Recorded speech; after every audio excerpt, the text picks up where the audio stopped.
From Tally to Cali, It's time to wake up. Wake up! Wake up! Warchant.com is your ultimate Seminole sports source. And this is Wake Up Warchant, presented by Vitamin Energy. The vitamins. The energy. Now here's Warchant.com's Aslan Hajavandi And Corey Clark. Yeah, that's right. Live edition, Wake Up Warchant. Preseason, winding down. The real season about to start. Thanks for being here. That's Corey Clark. I'm Aslan Hajavandi. Hit the thumbs up, subscribe, leave ratings, leave comments, leave reviews, and hit up vitaminenergy.com. Use that promo code WARCHANT BOGO, WARCHANT BOGO. Buy one, get one free. One of my favorite days of the week, Corey, is when we do these live shows, because it's all about interacting with the awesome people that are out there, whether it's subscribers on warchant.com or subscribers here on YouTube. Lots of cool feedback, especially from the Warchant Rap. Shout out to John Michael. John Michael says, Corey, looking great. John Michael, I appreciate that, my man. Thank you, buddy. Meanwhile, Skylar Metcalf says, the shot from the bushes is absolutely diabolical. What could he? Oh, that's from you getting. I was wondering what you were doing back there. You went pretty deep into the grass over there. So yeah, Aslan's an artist, man. If you watch those Warchant raps, most of these things, people are just normally other people are just doing with their phones in a tripod. Old Aslan's actually filming and then walking all over creation, giving you all kinds of angles of your boys. Like even that one is. This is what we call a rack focus in the game, boys and girls.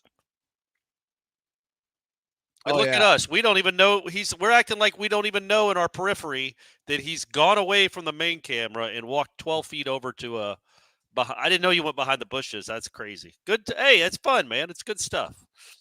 So it's like an even split. People like stop doing that. But when someone like Skylar says that it was a diabolical move, we're going to keep doing it, boys and girls. Mm-hmm. Yep. We're going to keep doing it. Can't wait to see what you do in Ireland. You're going to do it from like the bottle of a Guinness pint. Look at this right out of the gate. Holy this guy moly. Wants us to do. The big dog, Shane Kirkley. Give it up. What?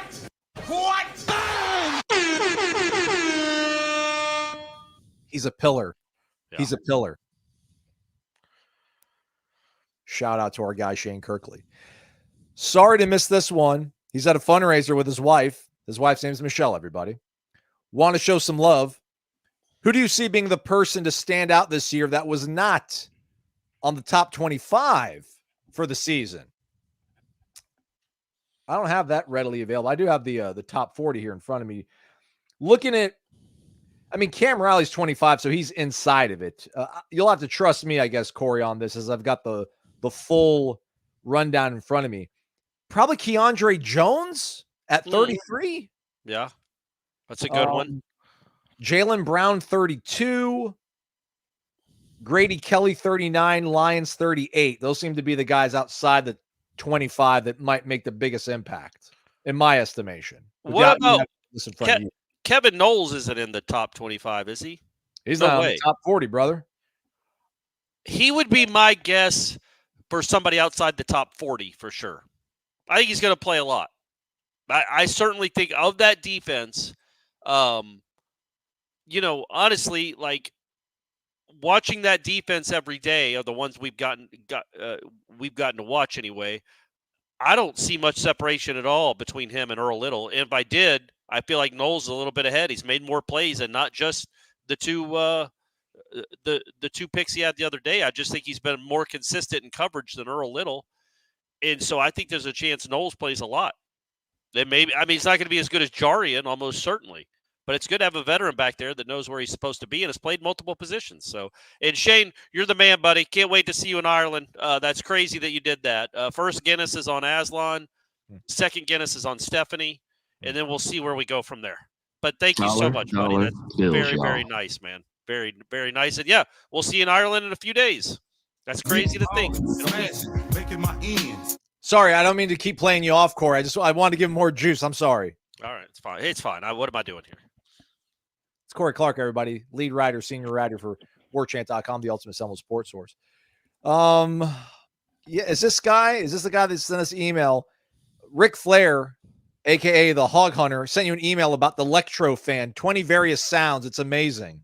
Woo! It is. It will work. I know I haven't used it yet. I haven't slept. Just like I haven't used the the prescription that I got myself. Everyone, don't be freaky. I got my own prescription from my own doctor for some anxiety meds for the flight. We're going to give those a test drive. Stephanie wants to make sure I'll be able to walk off the plane. As I told her, they do have wheelchairs in airports. But so I'm going to give those a test drive. I think I need to give the Electro Fan a test drive, like for a night. But yeah, man, when I heard it, I'm like, yep, that's perfect. That's the noise I need. That's the exact volume and sound. I got to have some air hitting my face too. All right. Shout out to our guy Wilson Lemieux. He's a pro at this stuff. Yeah. Video, audio. That's He's right. calling it elite level cinematography. So that gives us, that's a month. That's a month. So anybody that compliments me on my mustache, it gives my mustache a week more of surviving above my lip. If anybody compliments me the level, the caliber of Wilson Lemieux, that's going to give me another month of doing the multiple shots. So buckle up, everybody. I will say this. Adam Fuller said nice mustache to you yesterday. I'm not sure if he was being sincere. Why you got to be that way? Throwing that out there. Just throwing that out there. Not sure he was being sincere. There was some contextual clues I saw as you were looking away. So that's rude. Say it to my face, Adam. Yeah, that's right. He's worried. I think he might really like it, and he's probably jealous that he can't grow it. Lee Fields is here with a query. Guys, with the offensive line looking beastly, what running scheme do you think Coach Norvell leans on the most this season? Just counters, man. Just count everything inside power runs, man. They're not a stretch. They're not a stretch zone team, I don't think, very much. They're gonna get those guards moving, those tackles moving, and tight ends moving and grooving, hurting people. I do think it'll be between the tackles, not exclusively, but predominantly it will be between the tackles. That's where their strength is. Darius Washington, they didn't have much 11-on-11 today at all. It was almost all special teams work, except for literally, I think, 18 plays of 11-on-11. But there was a play where Darius Washington I don't know who the DN was, but he locked him up and wasn't letting him go and was pushing him out of the way. I think Cam Davis was the running back, and he almost couldn't get outside of Darius because Darius was doing such a good job of pushing his guy outside. So he ended up, he had two open holes to choose from because Darius did such a good job on that play. So I think that's the strength is going to be up the middle. All right. Tom Ortner, look at Tom with a very thoughtful question, like well designed, well researched, well executed. Ortner says FSU averaged 65.5 plays per game in 2023 with the emphasis on being more run heavy and the new clock rules. How many plays per game should we expect this year? Could it drop down to 55, Corey Clark? I would say no. I think the new clock rules won't be because they aren't really new as far as the getting set to play. I don't think anyway. I think it's about the same. We'll all find out in Ireland when the game starts. And we'll be like, well, that's weird. What's going on there? But they will run the ball more. But no, I think Norvell wants to keep the same tempo and pace. Honestly.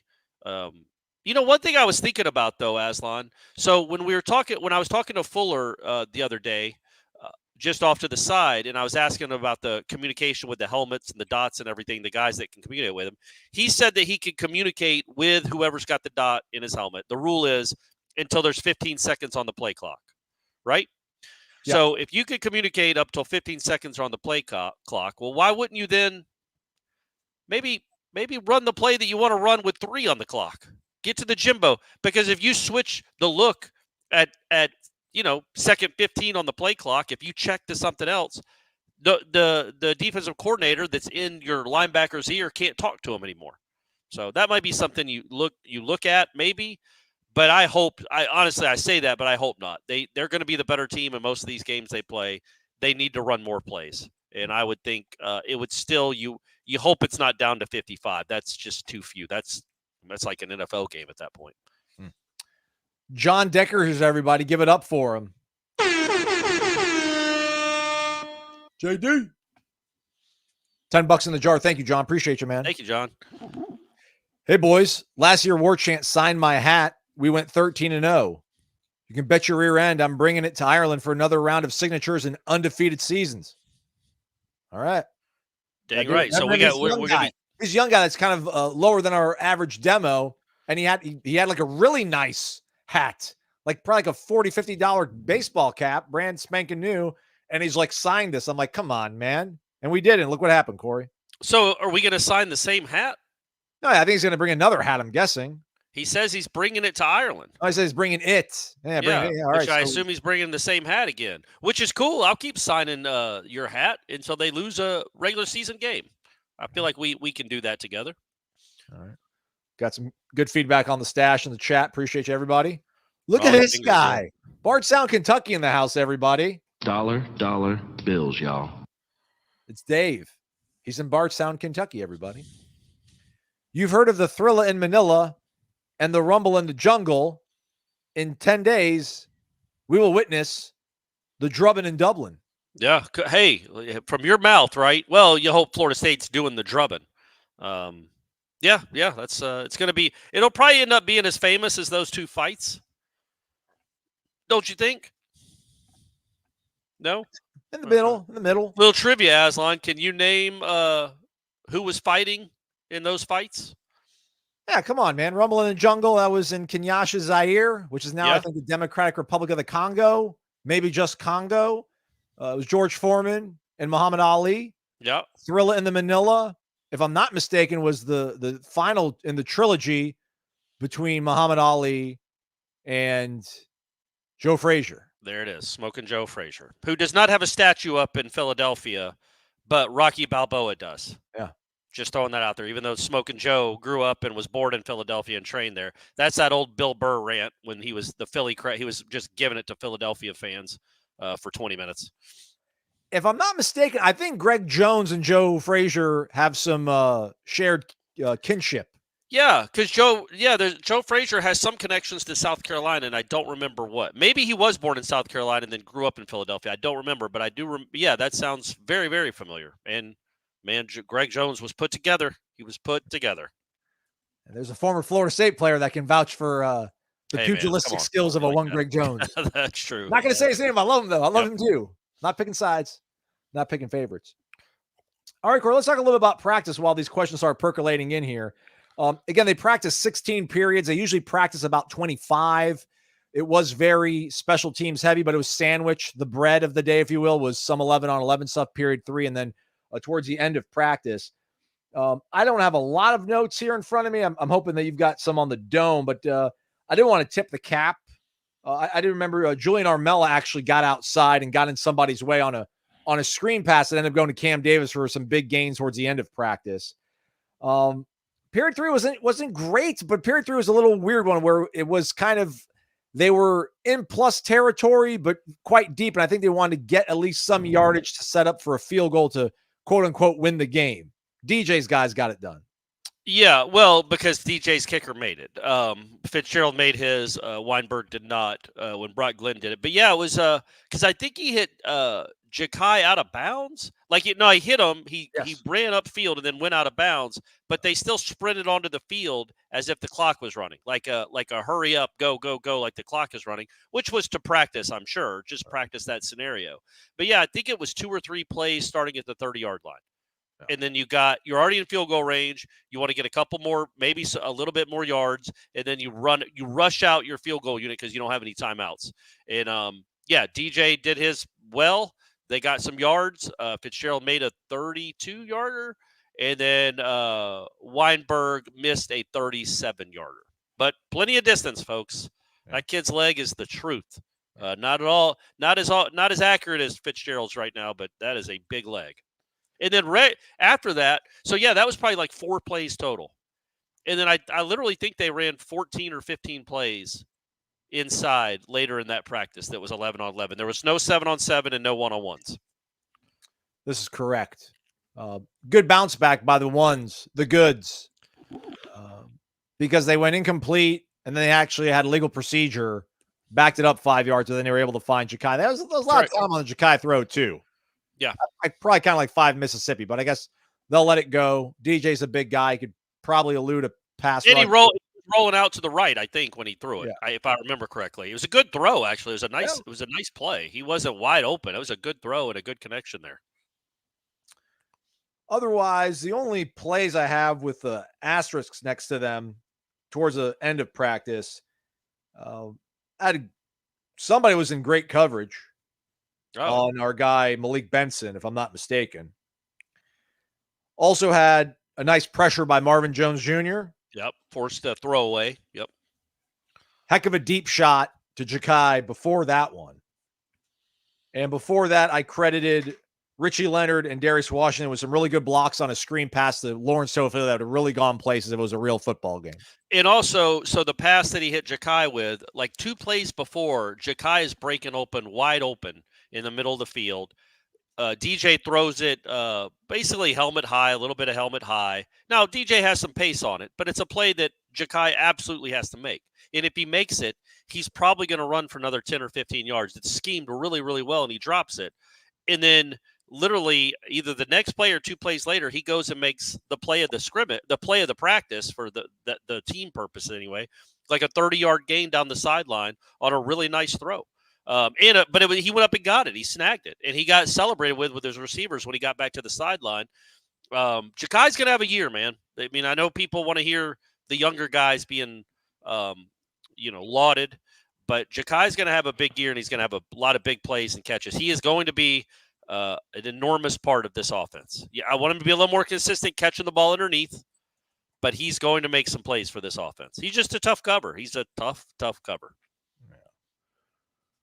All right, so this is the second time we've been asked this. By the way, real quick, LaWayne McCoy had 3 catches that I counted out of probably 8 plays he was on the field. He had 3 catches, including 2, I guess, that would have gone for a first down, but 1 that definitely would have.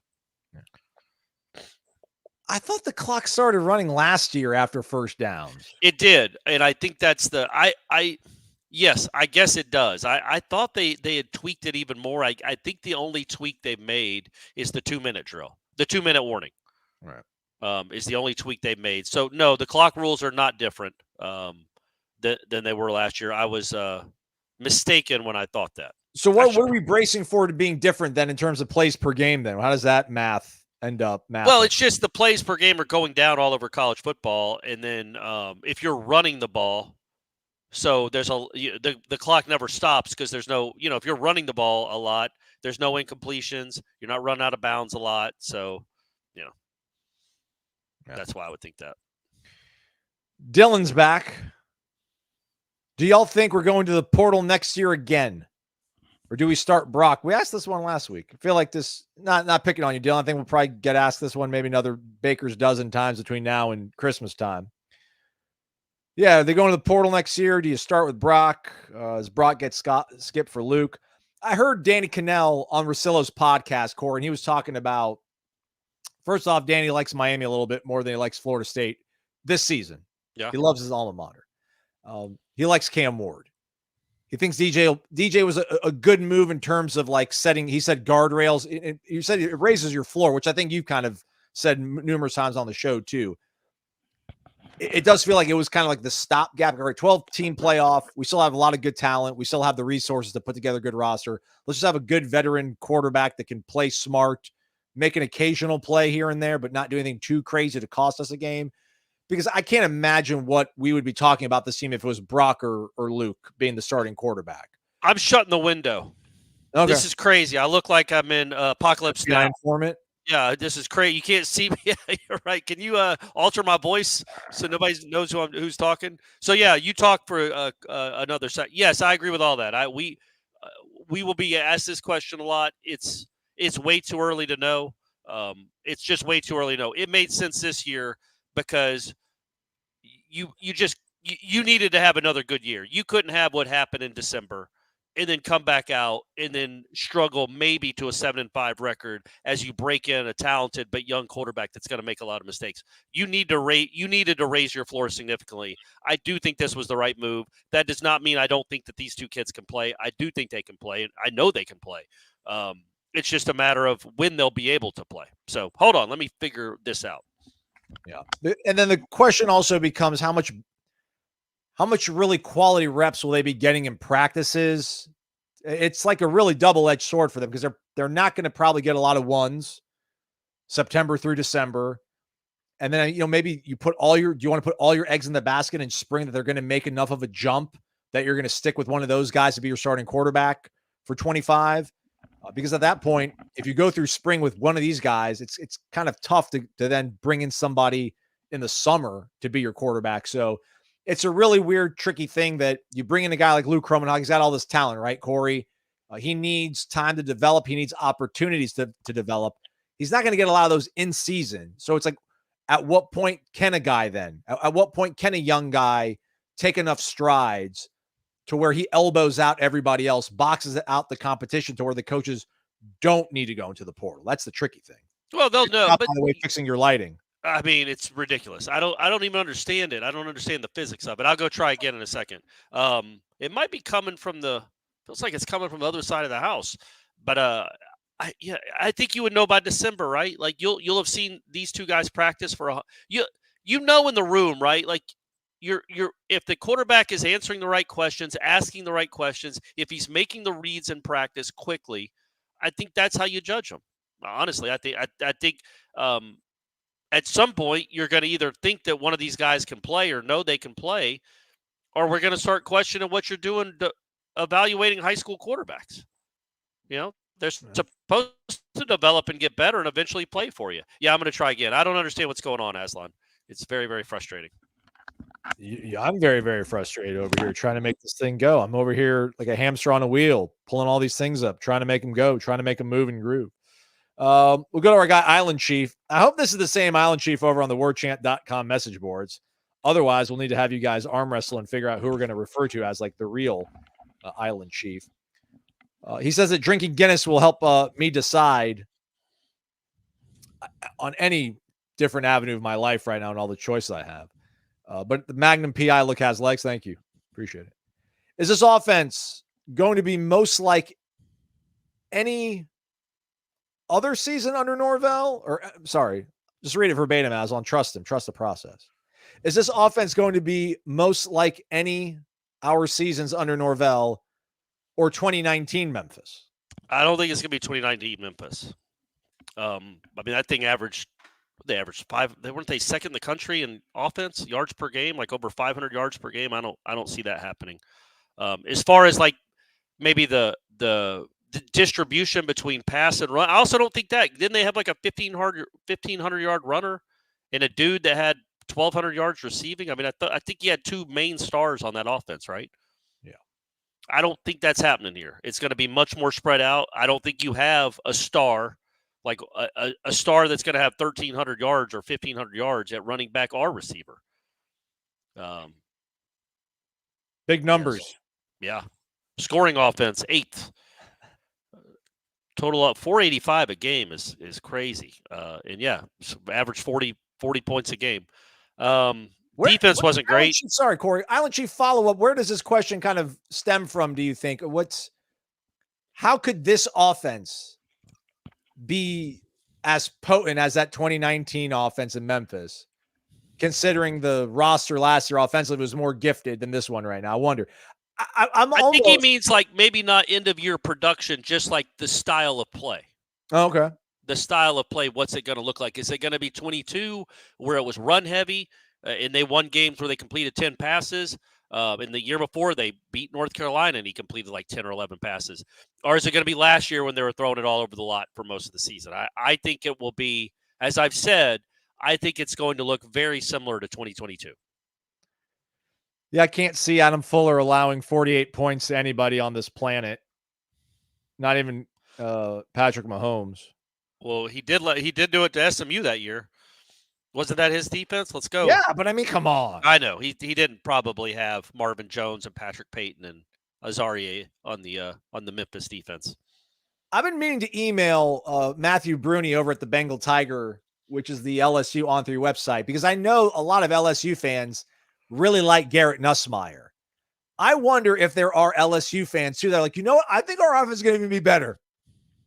No chance. Ken Brock kind of held us back. He left. He's in Notre Dame. I like Nuss's arm better than Jaden Daniels. He's a little bit more sturdy built. No Now we chance, lost man. Gabe Neighbors and Brian Thomas. I like our offense more. Yeah, How even though you else lost is the there doing that. 2 first-round receivers and the Heisman Trophy winner, you're like, I think they're gonna. No, I don't think there's anybody with like working brain cells and an IQ in triple digits is not thinking that. Just like Florida State fans lived that in really they lived it in 14, but they absolutely lived it in 15. Like I hope none of you guys were like, you know what? There's something about this Everett Golson kid. I think they're going to even be more dynamic, even though they lost Rashad and Jameis and O'Leary. I like what they got with Nooney and Kermit. No, it's. I mean, LSU will be good, I'm sure, because it's LSU, but they won't be. And also, they just lived it recently with Burrow. Like they went from the best offense of all time to diddly poo in a year. So they know it's not guaranteed that they're going to be good again on offense. That good anyway. Yeah, I mean, this kind of dovetails a little bit into, we can do two birds with one stone. People want our reactions to Paul Feinbaum's comments on First Take on ESPN on Tuesday, where he said that Florida State will likely end the season unranked. So Nick Reeder says, what would the conversations be like right now if we did not have DJ and Brock was our starter? I think you probably couldn't throw as much crap at Paul Feinbaum's face. Because he probably would be like 7-5, 8-4-ish, which might not have you ranked at the end of the season. But to say that this team won't be ranked at the end of the season with DJ is pretty crazy, pretty bizarre. Well, the thing about that, and I didn't see it. I didn't even know what you and I were talking about earlier at practice. I didn't see those comments or hear about them. But I would say this: like we know the deal, folks. Like we know what he's trying to do. Of course, he says it on ESPN, and then of course ESPN retweets it. It's engagement. If I sat here and said Paul Feinbaum is a criminal, that's engagement. It's not true. It's just trying to get people talking, which sadly is what a lot of the media space is now. And whether it's true or not, just get people talking about you. The thing that seems disingenuous to me is Florida State's head coach was about a half a breath away from being the Alabama head coach. So, and Feinbaum knows that. He's kind of connected in that state. He knows that Norvell was offered a lot of money to go coach at the University of Alabama. So does he then now think that the head coach of Florida State is average? You know, I feel like he probably knows that Norvell is thought of very highly. And even if you don't like the talent, even if you don't like DJ, I don't know that DJ's ever been the quarterback of a team that finished unranked. But even if he has been, it's like, man, Norvell's a really good football coach, and Paul Feinbaum knows it. No. All right, good stuff. Keeping it moving. Noah Lyles. Who's the name of the guy that won the 100? Yeah, him. Yeah. Oh, really? Yeah. And finished third in the 200. All right, what's up, Noah? I thought he was a Gator, though. Didn't you say he signed with Florida? But then no, he's from Gainesville. He never actually enrolled. Oh, okay. But I thought he was going to go there and then was like, oh, no, I'm awesome. I'm just going to go pro. But yeah, okay. I didn't realize he was from Gainesville. Well, if you're a Twins fan and you like the Gators, or like you like if you were a Gators fan that lived in Minnesota, could you not root for Joe Mauer? Yeah, I get. It's weird with like you think about Tampa Bucks fans. Like so many of them have been Gators over the years. It's like you're a Florida State fan that like watched Jacquez Green just rip your heart out, and then the next year you got to cheer for him when he catches a 12-yard pass over the middle. It's a weird dynamic that you folks that live in this state and have, well, I should say have a pro football team that you cheer for in this state have to go through. I'm saying, like, Joe Mauer never came to Florida State. Like, Noah Lyles never enrolled, I don't think, at the University. Yeah, but he's from Gainesville, too. That's even, it's not like, Joe Mauer wasn't from Coral Gables. But yeah. This question, though. Yeah. Can Daryl Jackson be better than Braden Fisk? Could you see it? Is it possible? I mean, it's not probable. No, because Braden Fisk at the end of the year was maybe the best interior lineman in the country. But, man, the measurables are there, and he moves people very violently, and apparently he runs 21 miles an hour. But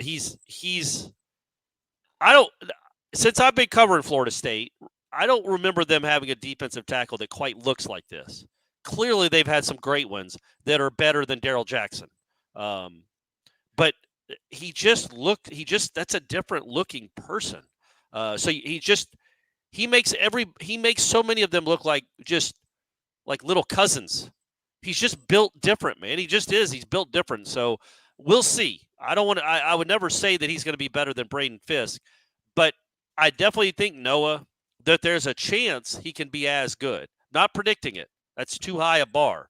But there is a chance. We just have to see it. He literally hasn't played a game that mattered in 2 years. So let's see what it looks like. Because when he was at Miami, he was decent. But it's 2 years now. He's been 2 years with Storms. Let's see what it looks like now. Let's see what your weekend's going to look like, everybody. Hopefully it involves going over to the Corner Pocket Bar and Grill, 2475 Appalachia Parkway. 11 a.m. to 3 p.m. lunch specials, 11 a.m. to 2 a.m. They're open. Doors. Come on. Hang out. Party. Apparently happy hour weekdays, 4 to 7 o'clock, and then at 11 to close. Is that true? Yeah. You should have been leading with that for the last year and a half. My goodness, everybody. Yeah, that is true. Yep. Look at that. All day Sunday, it's happy hour. Yeah, man. Hey, it's more than just a lunch spot, Aslan. They got some stuff going on over there. And I got confirmation because I saw it on Tuesday night when we lost at trivia and didn't even place. The new menus are in. They're going to be in the little sleeves. They got to just put them on the little sleeves by the end of the week, and you'll be able to order the Corey wrap. It's called the Corey wrap. But if you just tell the waitress or the waiter, I'd like the Corey, they'll know what you're talking about. There we go. 2475 Appalachia Parkway, cptallybar.com. Corner Pocket Bar and Grill. Go check it out. Our friend in Hawaii. Amen, brother. Amen. Amen. Yep, well said. Dave and Bart sounds still around here. He's working. There's somebody in surgery right now, but he's cracking jokes. God love him. Dollar bills, y'all. He's at work posting randomly. He'll listen later. Workshopping poster ideas. Kirk Herbstreit in the college football playoff can kiss my Blarney Stone. I think they would well, yeah. They're going to try to – it's going to be interesting. Like, they usually confiscate signs, right? They make the students give them the signs that they don't like. I've heard. Well, there aren't going to be any students at this. There's going to be grown people. And I don't know if what they're paying for security in Dublin, and I'm not saying security is in like he's a rock star. I'm just saying the normal security you have for a live event in the middle of a city, if they're going to know to even that would even be an insult. And if it is, are they going to try to rip it away? Are they going to say, you give me that? And is the guy going to be like, no? Like, it's going to be an interesting dynamic there. Because I think students are more apt to just like, okay, here you go, sir. But a 40-year-old that brings Kiss My Blarney Stone sign, he might not want to give it up so quickly. That's not a bad one, though. I think they would allow that on. They're going to be not in the stadium, I don't think, right? Right. I think they're going to be in like the middle of this, like city square outside the stadium or something. Well, that's how it goes. Corey Bates is here, everybody. Shout out Corey Bates one time. Make some noise. Dollar bills, y'all. When are we getting Coach Speak back? There was a lot of Coach Prime entertainment towards reporters recently. Yeah, and I haven't watched any of that, so I guess I'll be forced to for the show. We are recording on Friday. That's the plan. I would assume it would run on Monday or Tuesday of next week. But we are definitely running the first one on Friday. And then again, travel is going to make it. I'm going to be over there for a honeymoon after the Georgia Tech game. So it might be a week off until we start back up again. But yeah, the plan is to record Friday and go from there. All right. Thank you, Corey, for asking. And the donation. Yeah, same with the live shows and the mailbag shows. We might not have one of those next week. Might not have both of them next week. I might not have a computer that works. Yeah. By the way, yeah, Corey's on rented time right now when it comes to power. So let's keep this thing moving. Corey's got more money to throw at the other Corey. Yeah. Oh, nice. Okay. Why does Corey not get credit for lighting the fire under Mike Norvell in this program, turning it around to what it is today? 28-6 since that famous question. Don't think Norvell has to sell the recruits on the direction anymore. I think I get credit. In fact, Ken the Carver, who's sent us stuff. He's a headlines listener. I hope he listens and watches this show too. But he's a headline listener. He actually carved my question and then Norvell's answer into a big plaque of wood. That when I finally get a studio, once I settle into one house for the rest of my life, which is going to be happening sooner rather than later, and Aslan comes over and gets a studio going for me, I'm gonna have that prominently displayed. And yeah, this is a good. It's tough looking at me like that. I'll be honest with you. Oof. Look, it wasn't awful, but that side view is not great at all. But yeah, for the people that don't know, we went over it the next year and talked about that moment. He sat down with me and we went over that moment, and right there how he's staring daggers at me. And that's a fun video. Y'all should go back and find it on our Warchant YouTube channel. Hit the thumbs up, 5-star rating review, everybody. Please subscribe as well. Certainly would appreciate it. I did see though, it made the rounds this past weekend. Somebody that I don't remember who told, it wasn't us. Warchant wasn't posting it, but somebody posted the clip of him talking about that's who I want to come here. Somebody that wants to put in the work and all that. Like what the answer that came from my question. And like Jordan Travis retweeted it, Jared Burse retweeted it, Jarian Jones retweeted it. And I wanted somebody in the comments to be like, hey, does Corey Clark not get any love for for putting this program on his shoulders? But nobody did. Man, that's get me off the screen, Aslan. I don't like looking at that. Did you put your head inside of a beehive? Like, did you literally? You see what I mean? I don't like looking at that. That was right after COVID. Wasn't feeling good about myself. Had not worked out. Had not started the transformation. Look at you now, though, buddy. Look at you now, man. Look at that. Elise Floyd says Fowler. I say why I say Floyd. I don't even know why I said Floyd. Sorry, Elise. The why. The why. You know. Yeah. Elise Fowler asks, "What games, plural, are you both most looking forward to, and what games do you think will be the biggest impact for the season?" Well, Clemson and Miami is the answer to the second one, right? Like as far as trying to get to Charlotte and get in the playoff, those we figure that Florida State, Clemson, and Miami are going to be three of the best teams in the country in some order, in the conference in some order. So you need to win those to guarantee a really good chance to get to Charlotte. And then you're in the playoff at that point, because if you win, you're in. What?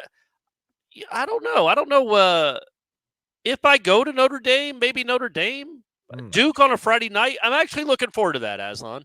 So It's an easy trip up from Atlanta. It's a Friday night. Maybe Saturday I stick around, and maybe NC State's in town that weekend. I can go to Carter Finley and take in another college football game. But weirdly, I'm looking forward to Duke at night on a Friday night.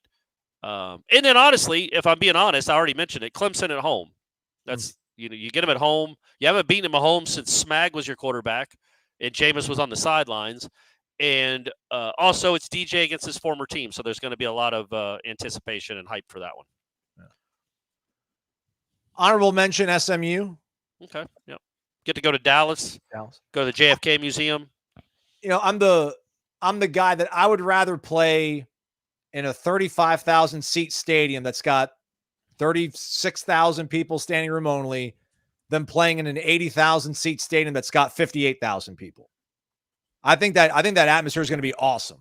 Yeah. I think there's going to be a lot of Noles there too. Yeah. Because it's going to be, they have never played in Dallas. I assume there'll be some Noles there. It'll be, if it's a 30,000 seat stadium, I would think 25 are SMU fans, but 5,000 is a big deal in a 30,000 seat stadium. Let's go to the other Lyles, Henry Lyles. So many Lyles today. I can see for Lyles and Lyles. So glad FSU football's back, ready to put the snub behind us. What is the likelihood we actually shut out Georgia Tech in the opener, given how good we think this defense is going to be? 31-0? I don't know if that's his score prediction or if he's asking us that would happen. If that was a prop, it would be, I don't know, like what, plus 55,000? 55,000? No, I would say probably plus 10,000. 55,000. 55,000 is like, Charleston Southern beating Florida State, beating them. That's a lot. But yeah, the odds are it's not going. The likelihood is very, very small to the point of almost not existent. The reason I say that is they didn't shut anybody out last year. The shutouts are hard to come. I don't think so anyway. Maybe they did. I don't remember it. Shutouts are hard in college football, and Georgia Tech's a good offense. Like as Adam Fuller brought it up, I think they led the conference in rushing, and last year, and the quarterback led the conference in passing touchdowns, and he can run.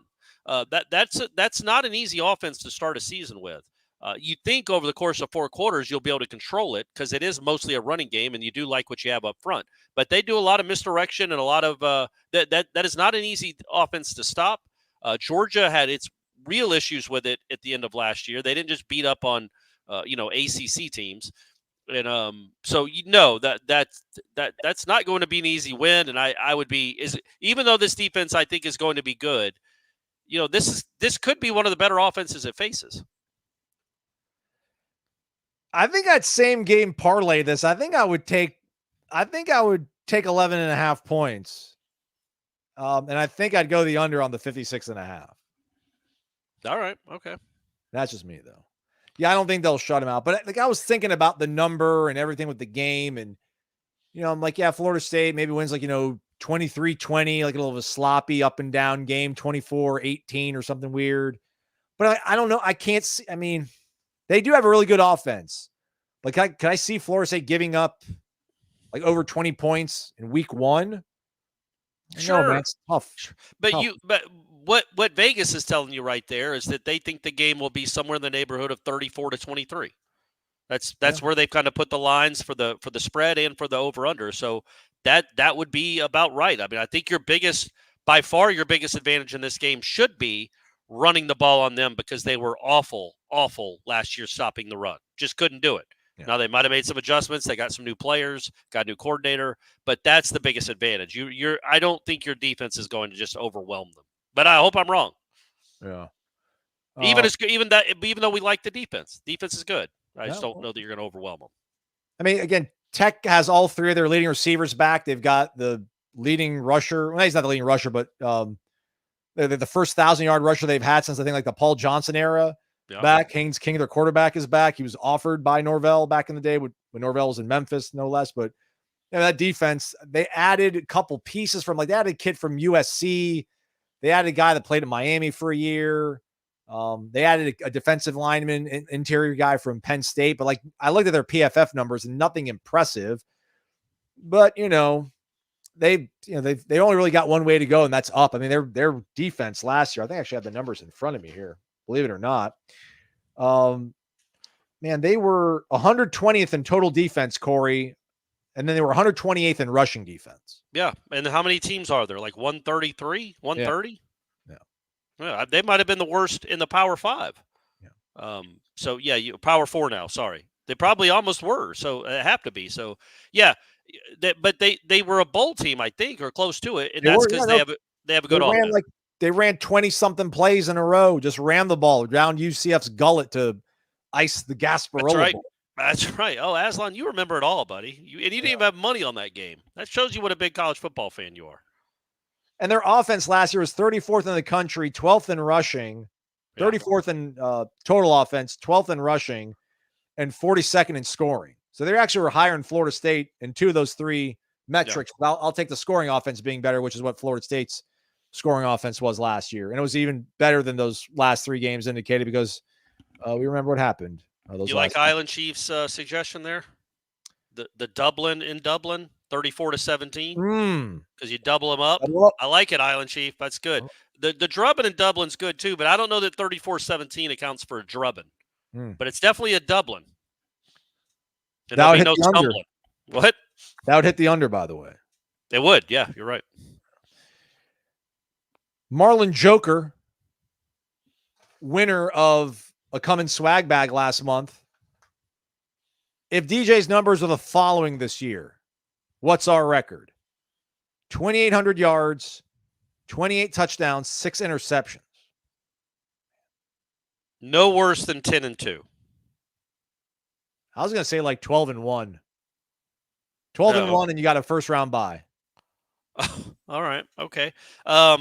Right, so you're accounting for the ACC. You'd win the conference, and you'd be one of the top 4 conference champions. You get a first-round bye. You're accounting for the ACC championship game then. Yeah. So if we're going to break down the numbers. So 13 games, 13 into 28. That's about, I'm going to say 225 yards a game passing. So that means you're probably going to need about 175 or 180 yards a game rushing to be where you want to be total production wise, which we think they can do. In fact, we expect them to do that. So if that's the case, yeah. What if 5 of the interceptions are in one game, Marlon? Or they're the 6 are in 2 games. You're going to lose both those. But those are honestly, they're kind of the numbers I expect. That's kind of looking at that. That's the numbers I expect from him. That's kind of been what he's done the last 2 years. I just feel like that's 2022 Jordan, and you've got a kicker that you trust, and you've got a better defense. Yeah. And Clemson's coming to you. Well, they came to you in 22 come to you in as well. 22. Yeah. But you own Death Valley. It's too bad it's not back up there again. I know, man. Got the lean and the lease and everything. Terry Vaughn, you can bring back one lost FSU tradition of yesteryear. What do you choose? The releasing of the balloons or the spirit spear or wild card? You got something else? I always liked FSU, the cheer, FSU 1 time, FSU 2 times, FSU 3 times, FSU all the damn time. It'd be like FSU 1 time, hey, FSU, and that went away when the war chant came. I've never been a big balloon guy, I'll be honest with you. They just never really done it for me. It was cool when I was a kid to see them all floating away and asking my dad, where do they end up? And he's like, oh, turtles love balloons. They'll be fine. He didn't know. I don't know where everybody got them. But anyway, because it'd be like thousands of them in the sky. I think the spirit spear is the best. I think that thing was awesome. I don't know why it went away. It's awesome. It's for the youngsters, and I hope you've seen at least video or pictures of it. It was a what do you call it? A noise meter? Yeah. That would go up. The louder it got, it would go up, and then if you got is loud peak loudness, that would light the flame at the end of the spear. It was really cool, especially for a 10-year-old kid looking at it. I don't know why they got away from it. I don't know if I could pull it up or not. I tried to pull it up, but yeah, Corey did a really good job of explaining it. Doubling back to the question about DJ. Oh, here's one. They used to always play their home games on Saturday night, no matter what. Home games were always Saturday nights. But that doesn't happen anymore. That's a tradition I'd like back. So yeah, man, I don't know. 6 touchdowns. That's a significant amount of touchdowns. What? I mean, he threw for 21 last year. He threw for 22 touchdowns a year prior. You said 6. That's why I was confused. Yeah, I mean, 28 touchdowns. Oh, you're talking about the difference. I mean, 28 touchdowns. And again, he also, how many did he run for? Can you scroll down a little bit? So 13. So he accounted for 56 touchdowns the last 2 years and 14 turnovers and 5,150, almost 6,000 total yards. 6,000 total yards and 53 touchdowns the last 2 years and won 18 games. You get that guy, you're going to be in the playoff hunt. And why wouldn't you have that guy? We feel like he's got better talent around him. He's, theoretically got better coaching. Why wouldn't you get that guy? Tom Kirkpatrick with the right answer, the logo. Yeah, that is yes, correct. Yeah, that's true. That's right there at midfield. Just throw that thing back on there. Quantrell Knows asks, which true freshman do you see scoring a touchdown first?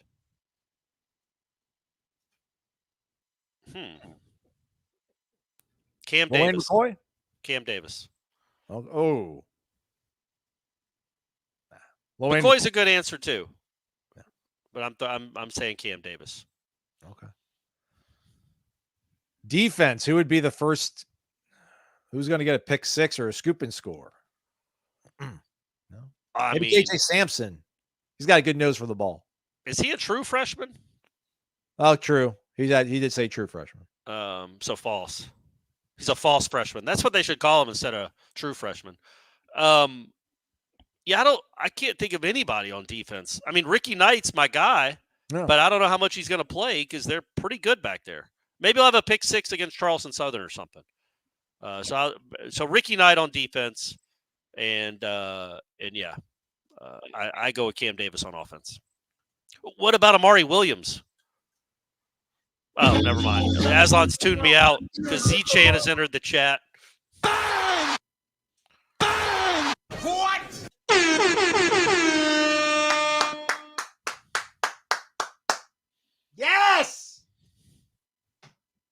The dentist is here, everybody.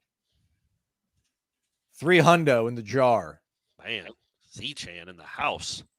First Guinness on me as well. I don't think they're going to Ireland. I could be wrong. I don't think they're going to make it. So buy him a Guinness next time he's in Tallahassee, which better be the next weekend when they're playing Boston College. Yeah, if you had to power rank the offensive guys that are the true freshmen that are going to score a touchdown, man, I know you like Cam Davis. He's your number one. I think I'd go McCoy, Amari Williams, and then Cam Davis. Yeah, and Landon Thomas too now. Landon Thomas has got Landon Thomas. Yeah, Landon Thomas has got a chance now. A chance to, yeah. So those two tight ends are something. That the good recruiting there on that front. I like both those guys a lot. So Z-Chan says that he's not going. He's not going, and that in his most recent NCAA 25 season, Pat Payton won the Heisman. Okay. What would you put those betting odds at? Plus 55,000. Yeah, I mean, I'm not going over that, but yeah, plus 55,000 is exactly where I'd put that. Not because Pat Payton's not good; he might be an All-American. They don't give that award to defensive players. They just don't. Charles Woodson won it 27 years ago, and that was because he also returned kicks. Man, you know the crazy thing that Marvin Jones Jr.'s dad finished 4th in the Heisman voting as a middle linebacker in 1992. Isn't that crazy? Dion finished 5th in 88. Like back then, people actually would vote for defensive guys occasionally. And Ndamukong Suh probably should have won it. But he didn't win it. Colt McCoy did. And the defensive guy's never going to win it. Isn't that crazy? He got 81 first place votes. 81 of them. Yeah, that's crazy. Good for you, Marvin. And they don't even put his stats up. Just linebacker, his stats don't matter. Michael Barrow finished 7th. That's crazy too. I love how Gino Torretta beat out Marshall Falk and Garrison Hurst. Yeah. And Charlie Ward finished 6th in literally threw like 18 interceptions that year. But then he won it the next year because he was really good. Don't remember Glenn Milburn at all. I remember Eric Curry at Alabama. He was very good. But, yeah, I don't remember Glenn Milburn at all. Marvin Jones Jr.'s dad was credited with 111 tackles, 3 sacks, a fumble, forced fumble. Yeah. Man, showed up in big games. Showed up in big games. Sophomore, yeah. Man. Shade Tree.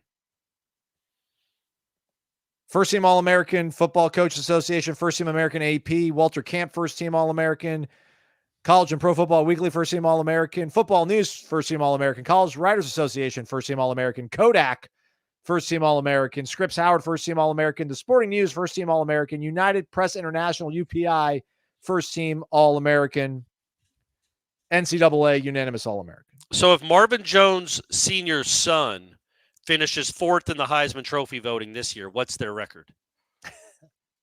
12-0, right? 13-0? Yeah. Got to be. Like a defensive end finishing the top 5 means that defense was incredible, and he had some really big moments. Elijah Moore is also involved in conversation. Yeah, he's in the running. I think the tight ends, Cam, and McCoy's got a chance to score early, I would think. Will Davis asks, is Jarrell Powers on the team still? He sure is. He's out there. Yeah, I got 20. I got like 18 minutes left, Aslan. I got 18 minutes left because of this stupid battery thing. I apologize to everyone. Oh my gosh! I mean, I can't even talk. What are we doing, everybody? This is insane. What?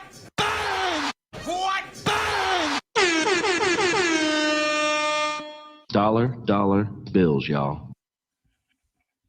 Joel D in the house. Man, I just got my voice back. I'm about to lose it again. This guy. Great to see you guys. Beautiful faces again. Hope Not you're ready that beautiful to cover face another from the undefeated video. season. The video earlier, that was not a beautiful face when I was interviewing Norvell 3 years ago. I'm ready for it, man. I hope it happens. I hope I'm wrong. But about an I'm expecting undefeated some season. lumps. I'm expecting to be playing meaningful football in December. That's all I can say. Yeah, I certainly wouldn't expect undefeated, but yes, they should be in. Those games should matter, man. Isn't that fun, Aslan? They're going to be playing games in November that matter, like truly matter. Like even when they took the step in 22 and had that like breakout season, they lost 3 in October, so the race to get to Charlotte was done. It was over. They're going to be playing, and you weren't going to get in the playoff. You knew that. Now you're almost certainly, I shouldn't say almost certainly, probably going to be in November playing for a spot in the playoff. That's a cool place to be. Whether you get there or not, we all want them to get there. It's cool to have nerves and drama and stakes again. Like you're playing for high stakes, not just to keep your fan base happy. You want to get to an 8th win or 9th win. No, you want to get to the big dance. And they should be having a chance to do that. Joel D., you're the best, buddy. Thank you. And Shane, always a pleasure. I'm sure we'll hook up. If you're not going to be in Ireland, I'm sure we'll hook up when we get back when we get back to the States. I had a real big riff in my head and I forgot half of it, but I mean, I'm probably going to love the way the playoff plays out. I love college football, man. It's going to give us more games to watch. But James Franklin and Penn State are now going to earn the opportunity to play for a national title pretty much every year, and that makes me upset. I agree with you. But hopefully they'll just be on the road. I am genuinely, it's so stupid that I think the semifinal games, there's 1 or 2 that are on New Year's Eve again because this sport is just idiotic.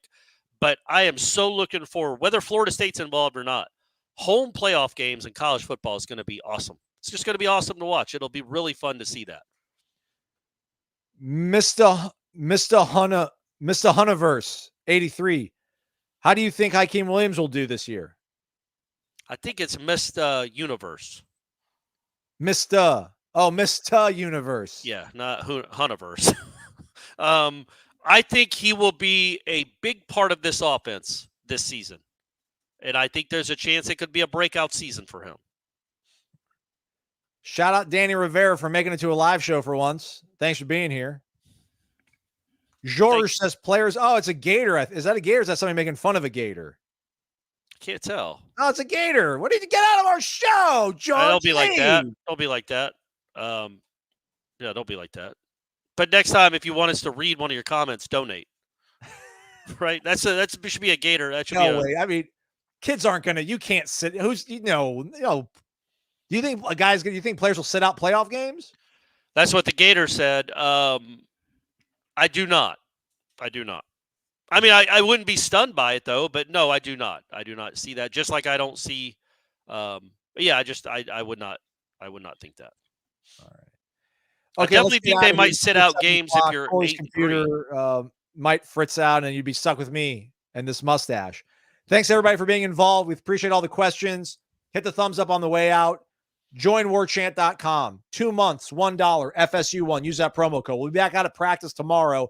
Mailbag show for you folks on Friday. Get involved over at warchant.com for that. Thank you so much to Shane Kirkley, his beautiful wife Michelle as well.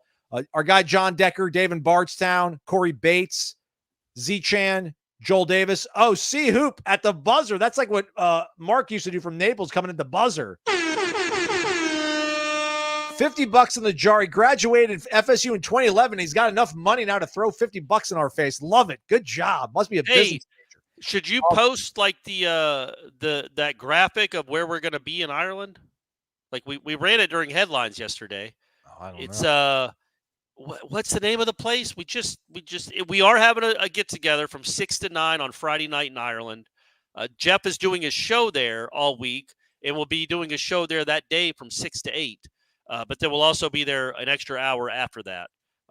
Golly, I wish I could remember the name of it. I can go back and look it up. I'm on it. Okay. I'm on it. Yeah, we haven't tweeted it out, which is a bit of a bummer. But it's going to be the Old Storehouse, 3 Crown Alley, Temple Bar, Dublin, 6 to 9 Irish time. There's actually going to be some sort of programming, I think, airing at that same time. 6 to 9 coincides with 1 to 3 o'clock back here on the East Coast in America. But yeah, we'll be out there next Friday, the 23rd in Dublin, Ireland, the Old Storehouse. Lots of elbow room, 1,500 person capacity, apparently. Yeah. So C-Hoop Says he knew about Warchant when he was a student in 2011. This is the first year he's tuned in, and man, I've been missing out. Tell a friend, everybody, for real. I can't believe people love this program and don't know about this website. It's crazy. It's like loving movies and not knowing that IMDb is a thing.